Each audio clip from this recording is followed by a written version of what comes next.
कुछ कहानियों को कहना ज़रूरी होता है, पर उनसे भी ज़्यादा ज़रूरी होता है उन कहानियों को सुनना और उन कहानियों के सारांश को समझकर उससे सीख लेना। नमस्कार, आज मेरी कहानियों के सिलसिलों में जो कहानी मैं आपको सुनाने जा रहा हूँ उसका शीर्षक है नारी।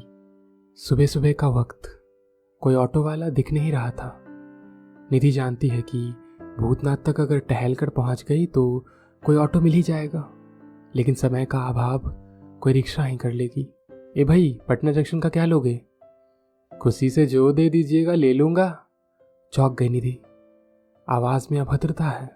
मन में आया खींचकर एक चांटा रसीद करे, लेकिन चुपचाप बैठ गई। और मनवा गा रहा है, तोहरे प्रीत में मगन है। रिक्शे वाला ऊंची आवाज़ में गा रहा है। रास्ते में आने जाने वालों के साथ बदतमीजी कर रहा है। वो जानती है कि इस वक्त वो एक नर मोर के भांति है, पंख फैलाकर नाच रहा है ताकि मादा में आकर्षण जगे।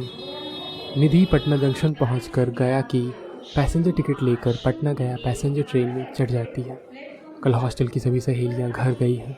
जाना तो उसे भी कल ही था, लेकिन आकाश ने उसे अपनी कसम दे दी थी। आज मेरे साथ मूवी चलना पड़ेगा, तुम्हें मेरी कसम है। अब इतने मासूम सी उसकी इच्छा का दमन करके वो महीने भर के लिए गया नहीं जा पाएगी। पापा ने फ़ोन किया तो बता दिया कि मेघा के साथ कल आएगी। मेघा का नाम इसलिए लिया क्योंकि अगर नंदनी का नाम लिया होता तो नंदनी का भाई स्टेशन पर उसे रिसीव करने आ जाता।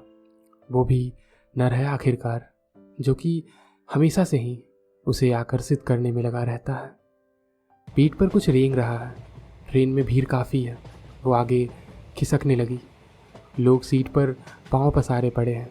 अकेली लड़की खड़ी है। भीड़ में उन्हें ये नहीं दिख रहा। अचानक दोबारा कुछ रेंगने लगा पीठ पर, लेकिन अब की बार रेंगने में एक तीखापन है, जैसे मधुमक्खी या डंक वाले कोई कीड़े शरीर पर रेंगते हैं। कीड़ा नीचे कमर की ओर बढ़ रहा है। कल मूवी देखते वक्त आकाश ने कमर पर हाथ रख दिया था। निधि ने पलट कर देखा तो वो दूसरी ओर देखने लगा और हाथ हटा लिया। वो कह नहीं पाई, लेकिन कितना अपनापन और सुरक्षा बोध था उस स्पर्श में। लेकिन आज चुभन सी हो रही है इस विषैले कीड़े से। निधि पलटती है और आग उगलती आंखों से उसकी ओर देखती है। उसने हड़बड़ा कर हाथ हटा लिया। अरे, ये तो वही है जिसने टिकट खिड़की पर कहा था, सिस्टर आप टिकट ले लीजिए पहले। जब वो महिलाओं वाली छोटी मगर सुस्त लाइन में खड़ी थी, पर इस नास पीटे का नंबर लाइन में एकदम तुरंत आ गया था। शायद उसी टिकट का कमीशन वसूल कर रहा है ये अपनी सिस्टर से। ट्रेन के उसी डिब्बे में एक औरत बैठी है अपने परिवार के साथ। पति और 2 बच्चे हैं। एक 10-1 साल का है और एक 7-8 साल का। औरत कुरूप और मोटी है। पति ऐसे बैठा हुआ है जैसे अभी भी अलसाया हो और परेशान है अपने परिवार से। दीदी ज़रा बच्चे को खिसका तो लेती, मैं भी बैठ जाती। गया तक जाना है, उसने यथासंभव आवाज़ में बेचारगी पैदा करते हुए कहा। कहीं और बैठ जाओ, यहाँ जगह नहीं है। कर्कश आवाज़ में जवाब मिला। गुस्से से मन भर आया निधि का। सूरत अच्छी ना हो तो कम से कम सीरत तो अच्छी हो। वो आगे बढ़ने को हुई कि तभी सामने की सीट पर बैठे अंकल ने स्नेहदिल आवाज़ में अधिकारपूर्वक कहा, यहाँ आकर बैठ जाइए बेटा जी। खिड़की पर बैठे युवक को उन्होंने एक बार हटने को कहा तो उसने इनकार कर दिया।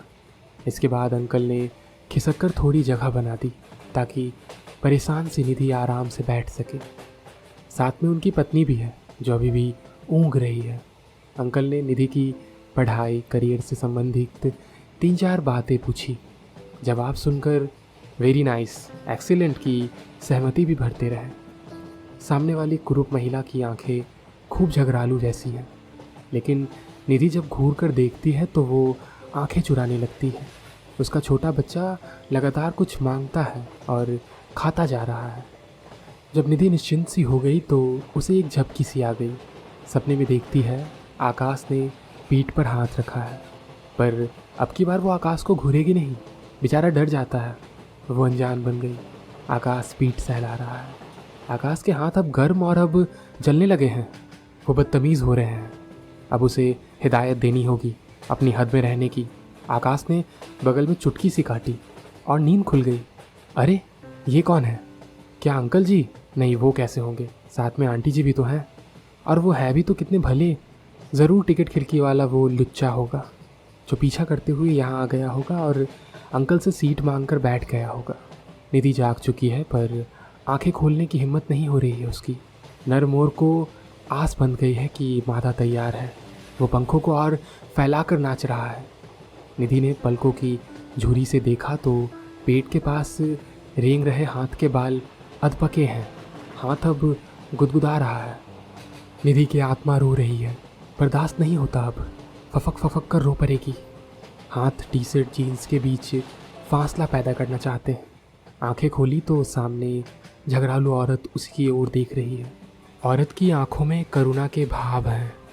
एक औरत दूसरी औरत की तकलीफ से एकाकार हो रही है। अपने बच्चे से कुछ कहती है वो। छोटा बच्चा बिस्किट खाना बंद करके उसके पास आता है और बोलता है, दीदी आप मम्मी के पास जाकर बैठ जाइए मेरी सीट पर। मैं यहाँ बैठता हूँ, लेकिन खिड़की से हाथ बाहर मत निकालिएगा, इट्स बैड मैनर्स। अब निधि खिड़की वाली सीट पर है, उसी कर्कश आवाज़ वाली औरत के बगल में। सामने सीट पर बैठे अंकल का चेहरा सोने की एक्टिंग करते हुए भी सफ़ेद पड़ा है। निधि और उस औरत ने पूरे सफ़र में बात नहीं की, पर वो गया स्टेशन तक उसके साथ रही। निधि अब सुरक्षित घर पहुंच चुकी है। मन में घाव है और चेहरे पर मुस्कुराहट। तो ये थी मेरी आज की कहानी नारी। इस कहानी का सारांश आपने जो भी समझा हो वो हमें कमेंट करके ज़रूर बताएं। हम अपने अगले हिस्से में बहुत सारे कमेंट्स को पढ़ेंगे जो कि इस कहानी पर होंगे और जो कि पिछली कहानियों पर भी रहे हैं। तो सुनते रहें मेरी कहानियाँ और मोहब्बत बनाए रखें। शुक्रिया।